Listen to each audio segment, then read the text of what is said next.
లేవియకాండము 24వ అధ్యాయము. మరియు యెహోవా మోషేకు ఇలాగ సెలవిచ్చెను.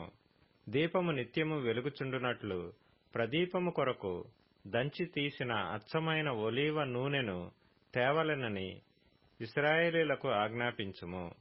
ప్రత్యక్షపు గుడారములో శాసనముల అడ్డతెరకు వెలుపల అహరోను సాయంకాలము మొదలుకొని ఉదయము వరకు అది వెలుగునట్లుగా యెహోవా సన్నిధిని దాని చక్కపరచవలెను. ఇది మీ తరతరములకు నిత్యమైన కట్టడ. అతడు నిర్మలమైన దీపవృక్షము మీద ప్రదీపములను యెహోవా సన్నిధిని నిత్యము చక్కపరచవలెను. నీవు గోధుమల పిండిని తీసుకొని దానితో 12 భక్ష్యములను వండవలెను. ఒక్కొక్క భక్ష్యమున సేరు సేరు పిండి యుండవలెను. యెహోవా సన్నిధిని నిర్మలమైన బల్ల మీద ఆరేసి భక్ష్యములు గల 2 దొంతులుగా వాటిని ఉంచవలెను. ఒక్కొక్క దొంతి మీద స్వచ్ఛమైన సాంబ్రాణి ఉంచవలెను. అది యెహోవా ఎదుట మీ ఆహారమునకు జ్ఞాపకార్థమైన హోమముగా ఉండును. యాజకుడు ప్రతి విశ్రాంతి దినమున నిత్య నిబంధనను బట్టి ఇశ్రాయేలీయుల యొద్ద దాని తీసుకొని నిత్యము యెహోవా సన్నిధిని చక్కపరచవలెను.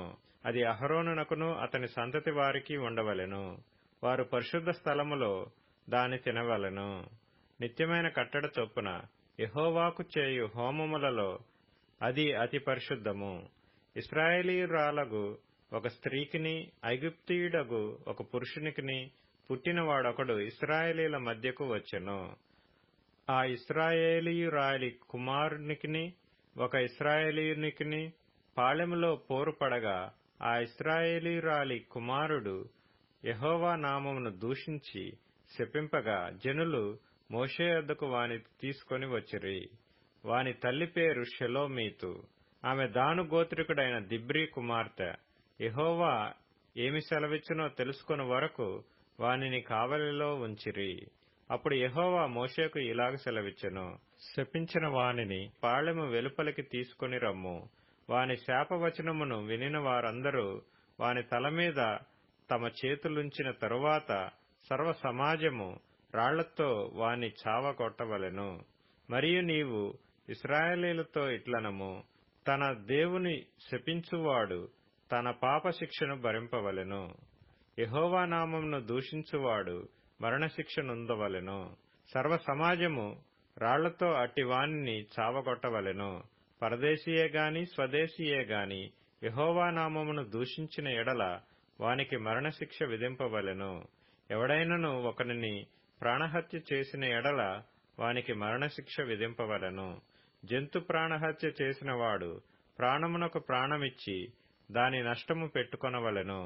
ఒకడు తన పొరుగువానికి కళంకము కలుగచేసిన ఎడల వాడు చేసినట్లు వానికి చేయవలెను. విరుగగొట్టబడిన దాని విషయములో విరుగగొట్టబడుటయే శిక్ష. కంటికి కన్ను పంటికి పళ్ళు చెల్లవలెను.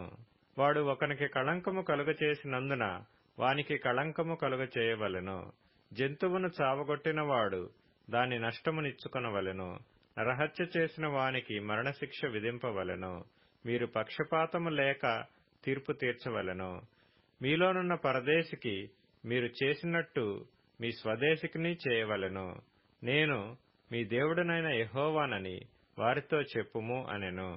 కాబట్టి మోషే ఇశ్రాయేలీయులతో ఇలాగ చెప్పెను. శపించిన వానిని పాళెము వెలుపలికి తీసుకొని పోయి రాళ్లతో వాని చావగొట్టవలెను.